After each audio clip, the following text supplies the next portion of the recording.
Hola, buen día. Vamos a ir comenzando. El día de hoy revisaremos lo que es síndrome metabólico, los componentes que tiene, la evolución que ha tenido, de hecho, su estudio en cuestión de la línea del tiempo, cómo se ha venido dando la observación de los diferentes hallazgos, ¿no? Y cómo se ha venido complementando también algunos criterios de diagnóstico empleados por diferentes organismos internacionales, ya que pues es la enfermedad del siglo, ¿no?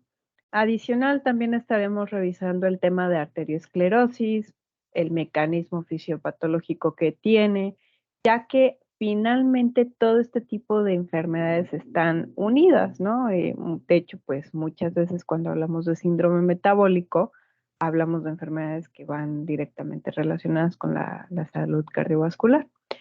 Anteriormente, nada más recordando igual lo que estábamos revisando, pues fue toda la parte de la biología y la fisiopatología de la diabetes tipo 1, tipo 2 y gestacional, que son las principales que podemos encontrar en consulta. También, pues un poquito sobre las complicaciones que existen, sobre todo recordándoles que es importante que bueno, que manejen, ¿no? Que tengan a la mente las complicaciones tanto de tipo agudo como de tipo crónico.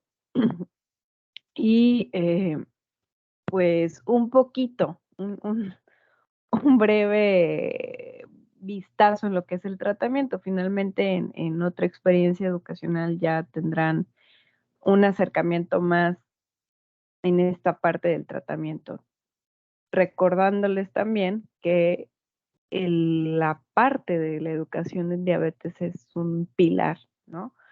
Entonces siempre consideren por ahí el irse a esta área, ¿no? Porque es muy, muy vasta. Entonces, vamos a ir comenzando. Nada más una pregunta, ¿si alcanzan a ver las diapositivas en la pantalla? ¿Sí se están proyectando? Sí, está la de síndrome metabólico, que es la 52 de 70. Ah, ok. Sí, es que están todas juntas en una sola, pero ok. Entonces confiar en que se ve para no darle a mí, pero bueno. Déjenme ver si se mueven. Entonces, en cuanto a lo que es el síndrome metabólico, cabe destacar que realmente no hay como tal una definición universal, por así llamarlo. No hay una definición clara, completa, concisa o consistente, porque realmente el síndrome metabólico es definido como un conjunto de hallazgos clínicos, antropométricos y también pues obviamente de laboratorio, ¿no? Y que de hecho muchos están relacionados con lo que es la resistencia a la insulina, una hiperinsulinemia sostenida, problemas en los lípidos de sangre. Entonces, pues realmente en cuestión del síndrome metabólico ha sido nombrado de diferentes formas. Por ejemplo, lo pueden encontrar como el síndrome X, como el síndrome de resistencia a la insulina, síndrome de Raven, síndrome plurimetabólico, dismetabólico cardiovascular o hasta el cuarteto de la muerte. Entonces, la importancia de identificarlo, pues radica principalmente en el riesgo que constituye para lo que es la presentación y el desarrollo tanto de la diabetes tipo 2, enfermedades como el caso de la arteriosclerosis, con enfermedad cardiovascular de diferentes tipos. Es decir, podemos tener alteraciones macrovasculares, una enfermedad coronaria, una enfermedad cerebrovascular, enfermedad vascular periférica, como también pues una elevada mortalidad y pues obviamente muerte por los eventos coronarios. Entonces, es lo que preocupa principalmente en este sentido. Ahora, permítanme tantito. Ay.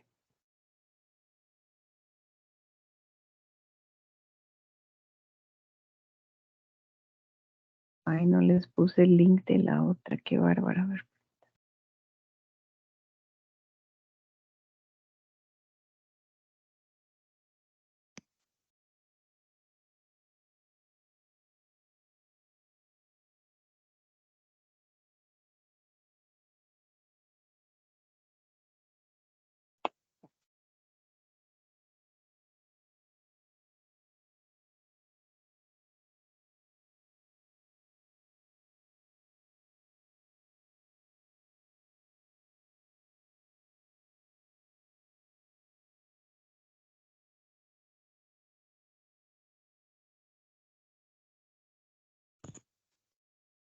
Ay, perdón, pero ya saben que esto del multitask no es como lo mío, lo mío. Ay, ya me sale.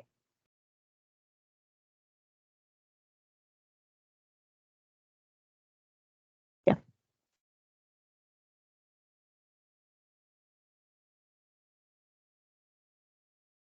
listo, ahora sí. Entonces, comentábamos que tal cual no hay una definición pues concisa o consistente de esta situación del síndrome metabólico. Entonces, a grandes rasgos podemos decir que el síndrome metabólico, pues obviamente es de tipo crónico, ¿no? Es una característica clave de esta enfermedad y se ve caracterizada por lo que es obesidad en lo que es la región central, una elevación de lo que son los niveles de los triglicéridos, principalmente dislipidemia, ¿no? Es decir, colesterol total elevado, colesterol de baja densidad por encima de lo recomendable y el de alta densidad por debajo de lo recomendable, un estado de hiperglucemia mantenido, hipertensión, en algunos casos, dependiendo del autor, hay quienes consideren el ácido úrico o gota, ¿no? Y también está acompañado de estados ay, perdón, siempre se me traba la lengua ahí, protrombóticos. Es decir, hay algunas sustancias, algunas hormonas que están alteradas y también hay muchísima inflamación por elevación de lo que son citocinas y algunos reactantes de fase aguda. Por ejemplo, recordando ahí algunos indicadores que tenemos, pues la proteína se reactiva, ¿no? En estas situaciones muchas veces está elevada. Entonces, en lo que ha sido todo su estudio del síndrome metabólico, tenemos que desde 1923 ya está cumpliendo pues 100 añitos, ¿verdad? El estudio. Kaelin describió la asociación entre el estado de la hiperglucemia, la hipertensión arterial y la gota. Entonces le empezaba a llamar la atención cómo se presentaban estas tres enfermedades juntas en más de un paciente. Posteriormente, en 1956, Bach relacionó la obesidad, sobre todo tipo androide, con una hiperuricemia y un alto riesgo cardiovascular. Posteriormente, en 1988, Raven reportó pues esta situación, ¿no? Donde había una alteración de lo que era la tolerancia a la glucosa, presencia de hipertensión e hipertrigliceridemia junto con el déficit de colesterol de alta densidad. Entonces, las cifras de mortalidad estaban elevadas y nombra a esta presencia, a este conjunto, ¿no? Como el síndrome X. A partir de ahí, pues viene el boom del estudio y reciben los nombres que mencionaba, el síndrome de resistencia a la insulina, plurimetabólico, el cuarteto de la muerte, dismetabólico cardiovascular.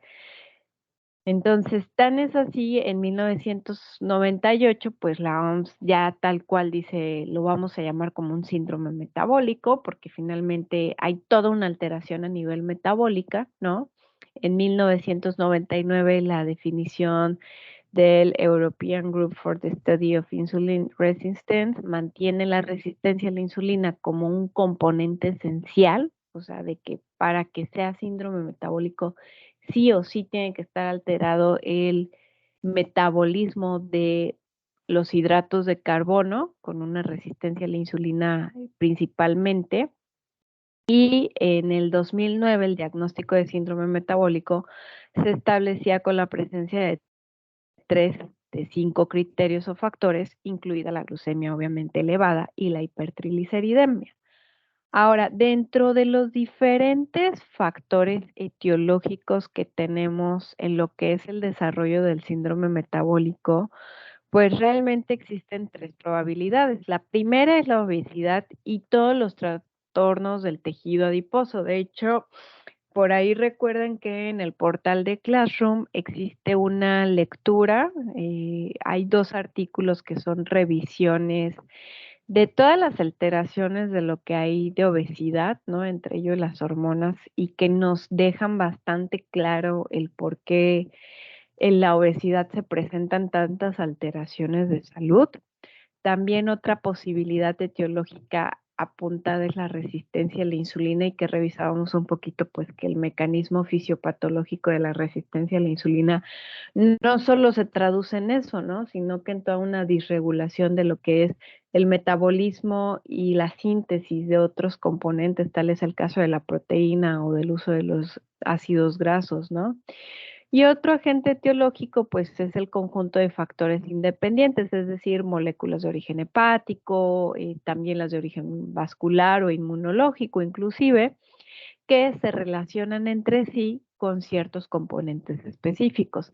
Adicional a estos agentes o estas posibilidades etiológicas, tenemos que, pues, la dieta alta en calorías, el sedentarismo, finalmente favorecen el exceso de tejido adiposo, que no solo significa una fuente alta de energía, sino un exceso de tejido graso, pues por eliminar. Y por ahí recordemos, no es hablar del exceso de tejido graso, sino el tejido graso ectópico y también un tejido graso hipertrófico. Entonces, lo anterior forma pues toda una cascada proinflamatoria, porque se liberan algunos marcadores de inflamación, como es el caso de la interleucina 6 y el factor de necrosis tumoral principalmente. También se reduce la adiponectina, que recordemos que es secretada por el tejido graso, y pues esto trae por consecuente una sensibilización a lo que es el endotelio vascular para la vasoconstricción. Entonces, incrementa la presión arterial, genera una mayor concentración de óxido nítrico, menor eliminación de radicales libres y un aumento de los ácidos grasos libres a la circulación.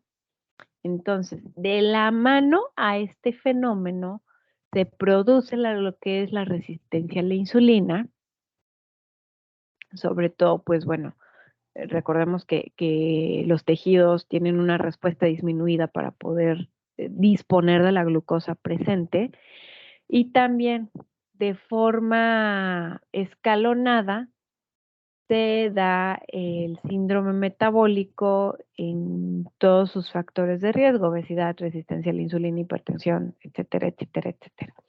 Entonces, estamos hablando de más de una causa, por lo cual pues es un tanto complicado. Ahora, esta tablita de criterios para el diagnóstico de síndrome metabólico ya lo habíamos revisado en alguna otra experiencia educativa, nada más igual recordarlo. Tenemos diferentes criterios, por ejemplo, del consenso de ATP3, que ahí no le quite el error, ¿verdad? De la tablita, es ATP3, no 2, de la Federación Internacional de Diabetes y de la Organización Mundial de la Salud. Aquí para empezar, para diagnosticarlo, cada una difiere. Sin embargo, si se dan cuenta, todas coinciden en que deben de existir 3 o más criterios. Para lo que es la Federación Internacional de Diabetes, quiero destacar que considera imprescindible lo que es la obesidad de tipo abdominal, más otros factores, ¿no? Como puede ser la circunferencia de cintura, que confirma la obesidad central, los triglicéridos, la composición del colesterol total, la presión arterial y los valores de la glucemia en ayuno. Para lo que es el caso de la Organización Mundial de la Salud, es la única que considera lo que es la eliminación de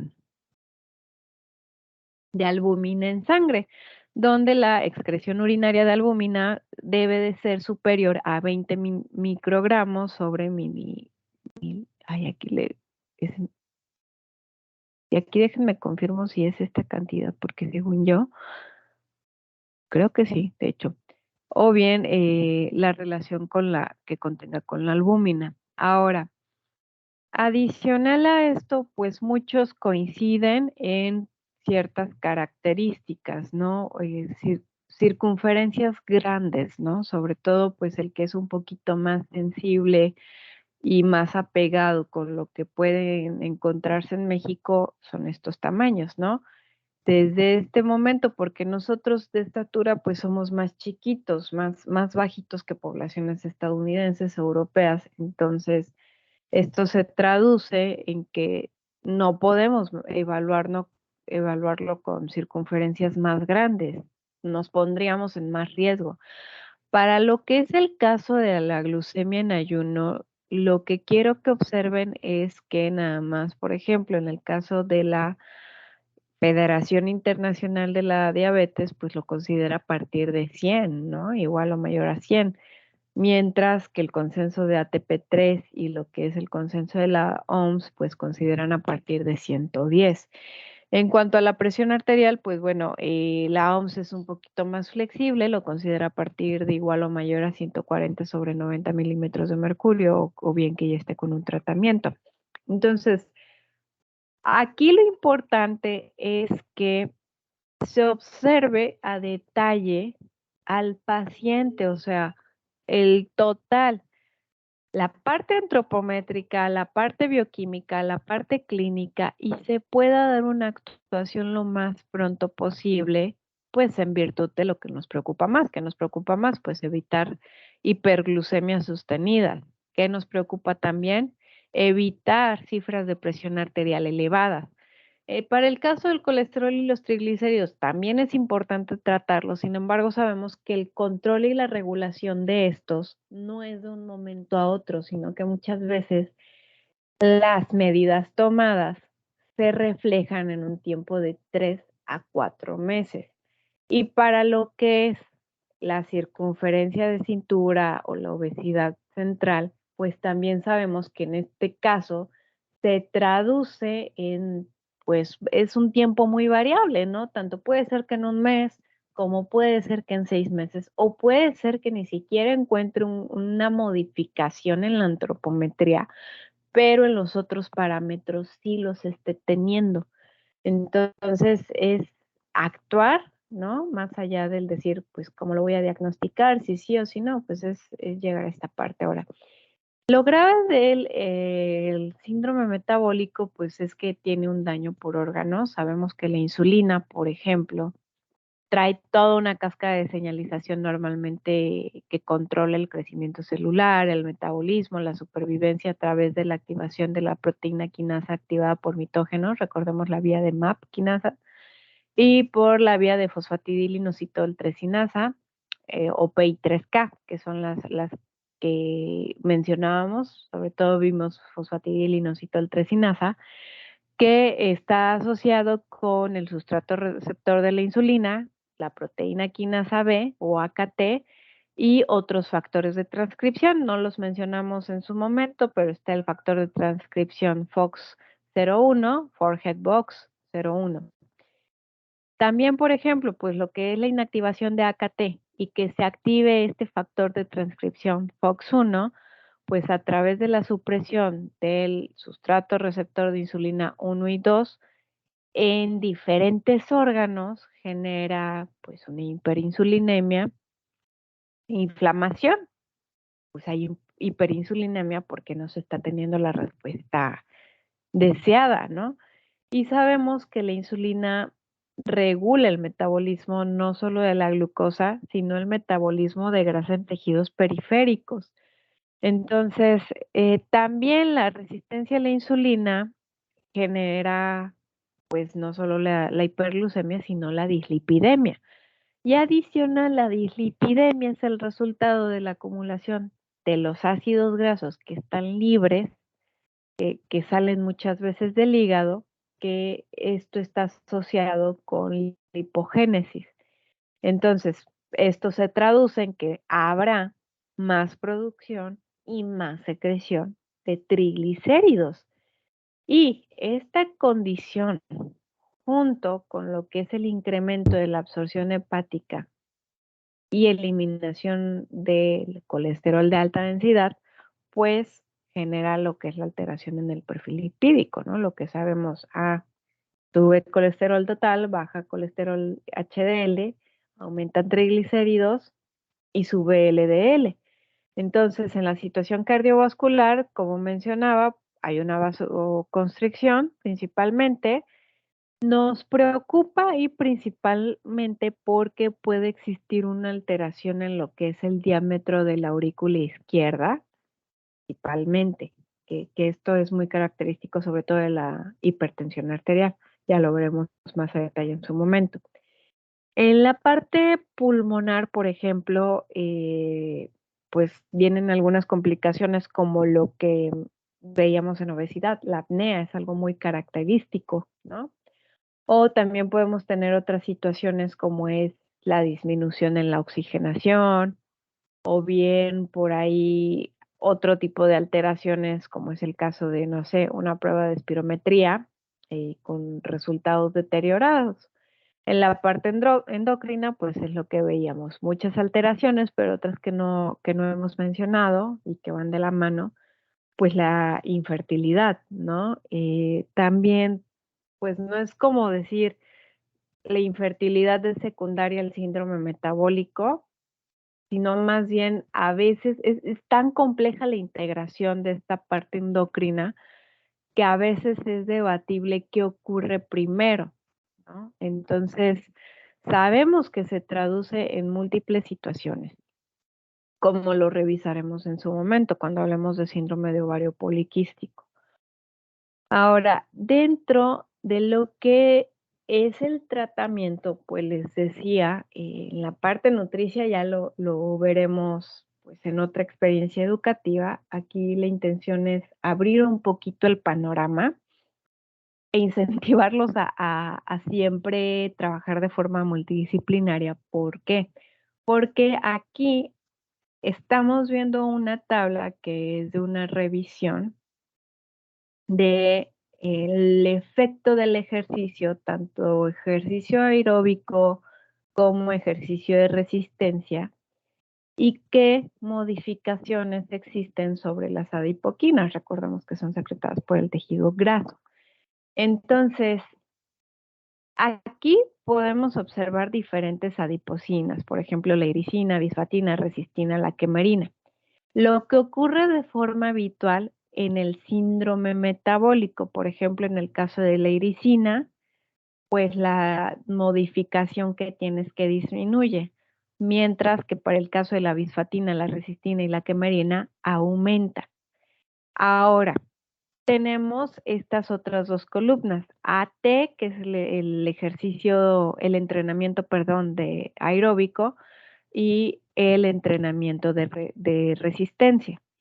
Y podemos observar además de qué mecanismos se están encontrando estas respuestas sobre las adipocinas. Es decir, en el caso de la iricina, en lo que es el entrenamiento aeróbico, aumenta. ¿Por qué? Porque el mecanismo que lo está generando es que disminuye el porcentaje de la masa grasa y también disminuye la resistencia a la insulina. Pues sí, evidentemente, si disminuye la masa grasa, recordemos, la masa grasa ante el entrenamiento muchas veces lo que hace es generar más mitocondrias. Entonces trae toda una alteración.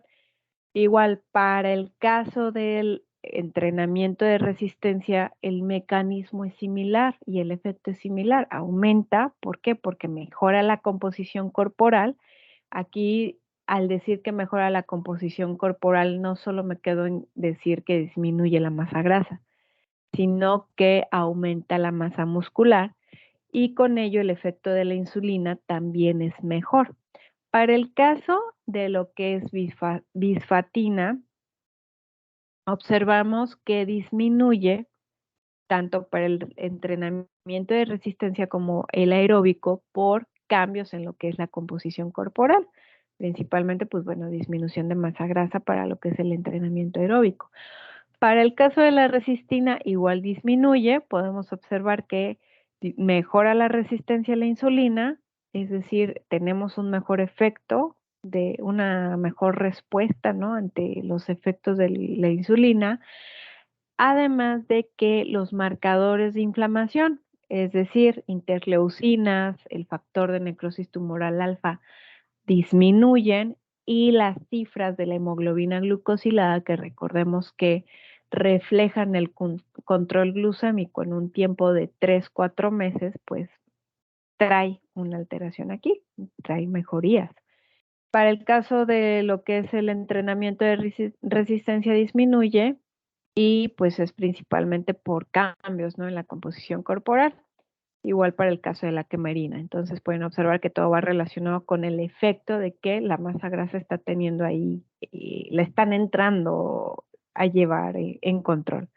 Tenemos otras adiposinas, como es el caso de la proteína ligada a retinol 4, que también la pueden encontrar muchas veces como RBP4, interleucinas, recordemos que indican inflamación en la mayoría de los casos. Tenemos el interferón gamma y la proteína relacionada al factor de necrosis tumoral. Entonces, pueden observar que para lo que es el caso del síndrome metabólico, en muchas situaciones se traduce en un aumento, mientras que gracias a ejercicios de resistencia y aeróbicos disminuye y pueden observar que el mecanismo se mantiene, ¿no? ¿Por qué? Porque hay cambios en la composición corporal. Ya tenemos algunas particularidades, por ejemplo, para lo que es interferón gamma, que adicional, como disminuyen los marcadores inflamatorios, disminuye también este. O como es el caso de la proteína relacionada a factor de necrosis tumoral, disminuye porque se aumenta la oxidación de los lípidos.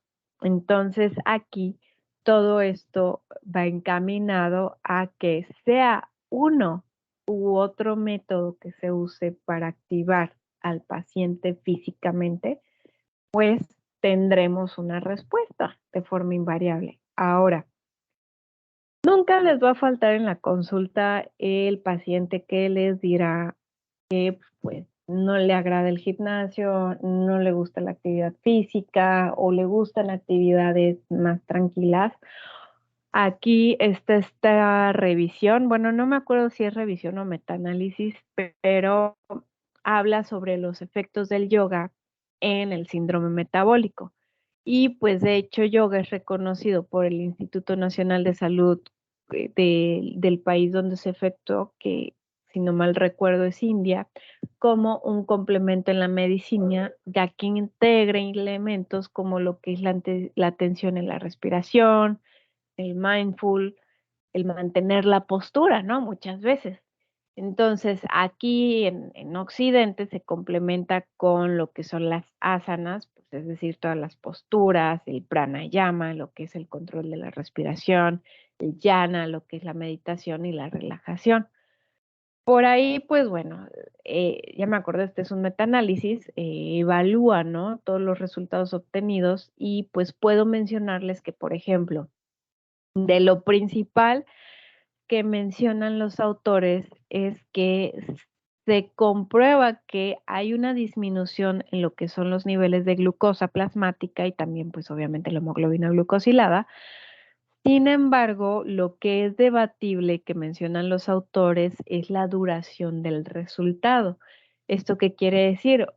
¿Cuánto tiempo después de que yo practico y dejo de practicar, por cuánto tiempo dura, ¿no? Este beneficio? También intervenciones de yoga desde pocos días hasta 1 o 5 años de práctica, tiene efectos en el índice de masa corporal, el porcentaje de masa grasa y el peso corporal. Y pues esto es resultado de qué? De que el cuerpo responde ante ese tipo de entrenamiento, ¿no? También sesiones de Hatha Yoga por 6 semanas han mejorado valores de algunos componentes, como es el caso de la adiponectina, y también es en efecto útil para lo que es la prevención o el retrasar el avance de la diabetes, gracias a la adopción de lo que es un estilo de vida integral, ¿no? También las herramientas como lo que es la No, meditación. eh, bueno, Ay, ¿sí, Anita? no. No, no, No, perdón. Ah, okey. Ahí a través de la meditación, pues, ¿qué ocurre? Disminuye la actividad del sistema nervioso simpático, el eje hipotálamo hipófisis tiene una regulación y, pues, recordemos que finalmente el sistema nervioso y el sistema endocrino son muy parecidos y están súper relacionados. Entonces, se traduce en beneficio y, pues, principalmente, ahora les decía que va junto con pegado, lo que es la arteriosclerosis. Recordemos que las enfermedades cardiovasculares son de las primeras causas de muerte en hombres y mujeres. De todas las causas de muerte, pues podemos destacar el infarto. Ahora, la enfermedad cardiovascular arteriosclerótica, pues implica o es esta situación donde los vasos sanguíneos se estrechan, ¿no? Entonces aparece una placa que es lo que nos preocupa y es lo que genera un daño. Y esta placa, pues es la que conocemos como la placa de ateroma.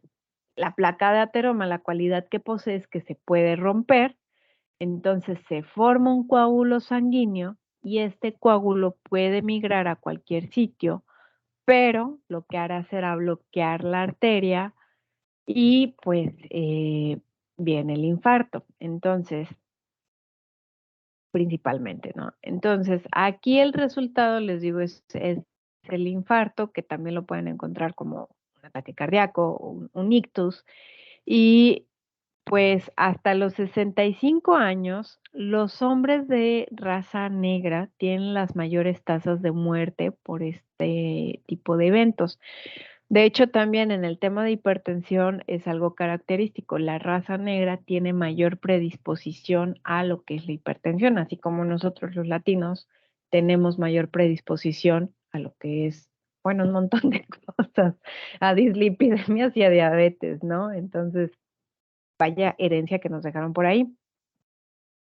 También, por ejemplo, después de raza negra, los hombres, la raza caucásica presenta mayor tasa a lo que son muertes por enfermedad de arteriosclerosis. Y de las personas, por ejemplo, las de raza caucasiana mayores de 18 años, más o menos el 12.1% padece enfermedad cardiovascular, mientras que afroamericanos el 10.2% aproximadamente, y en el caso de latinos, pues el 8.1 aproximadamente, pero imagínense, les estoy diciendo un grupote muy grande, mayores de 18 años.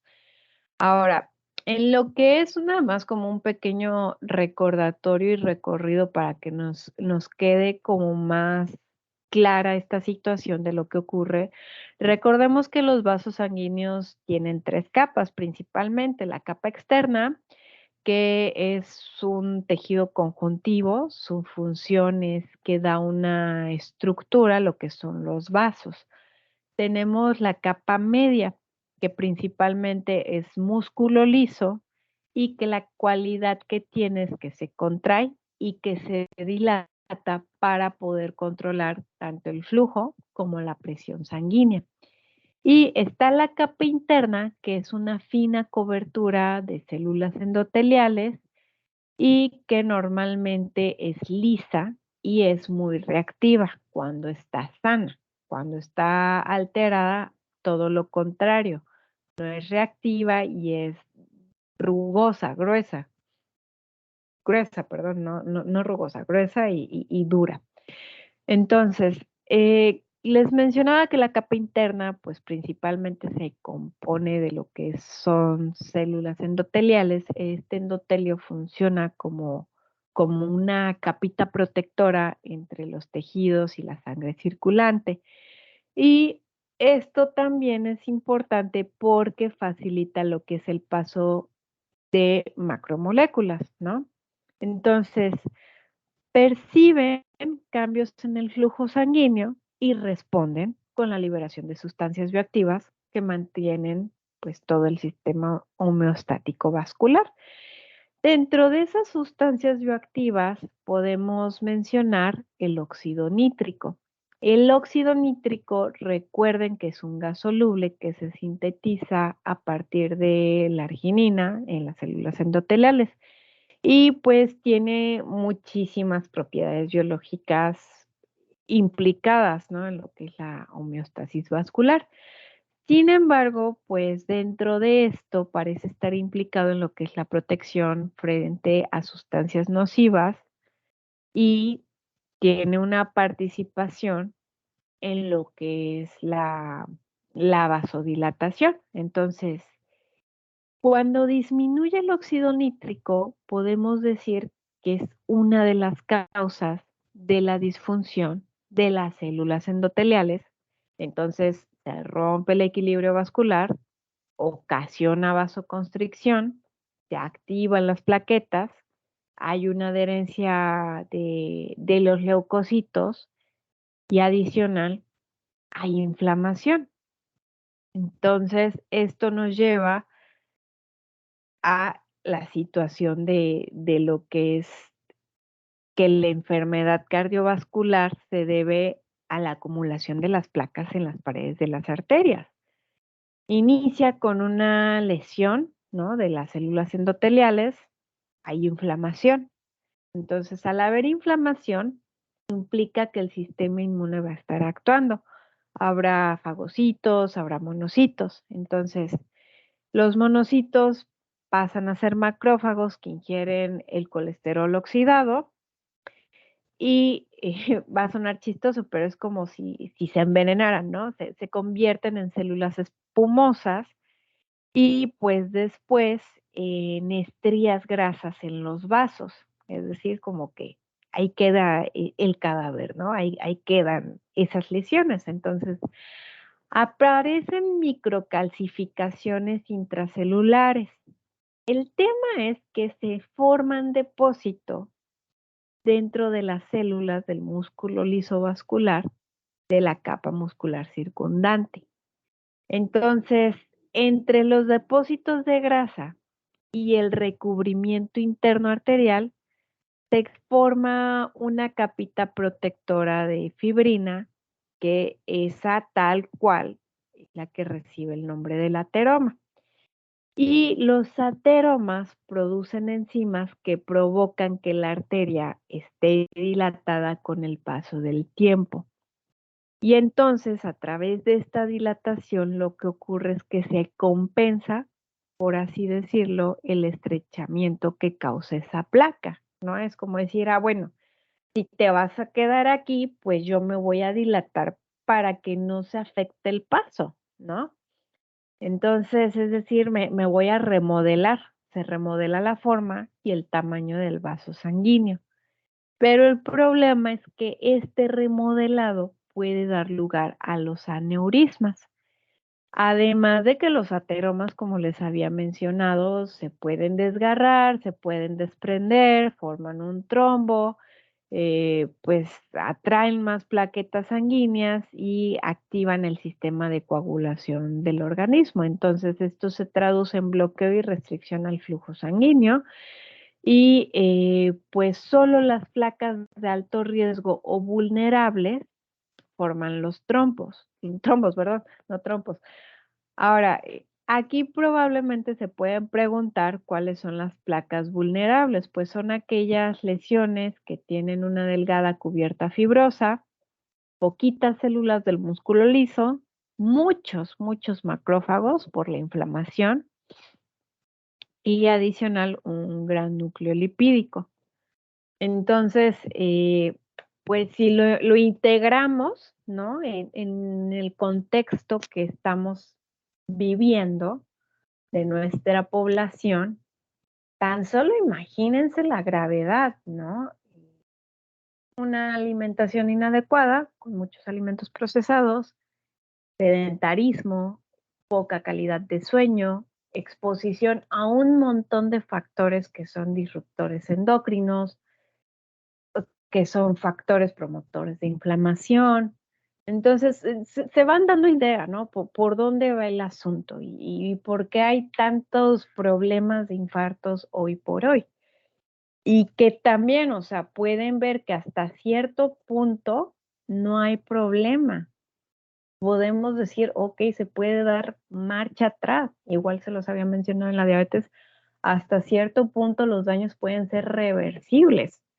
Sin embargo, pues en la mayoría de los casos llega esta situación donde ya no.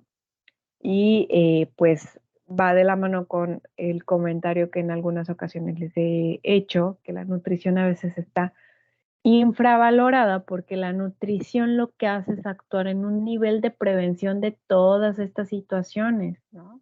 No es que la nutrición sea la panacea, reitero, pero la nutrición es un factor conductual que hacemos todos los días, más de una vez al día.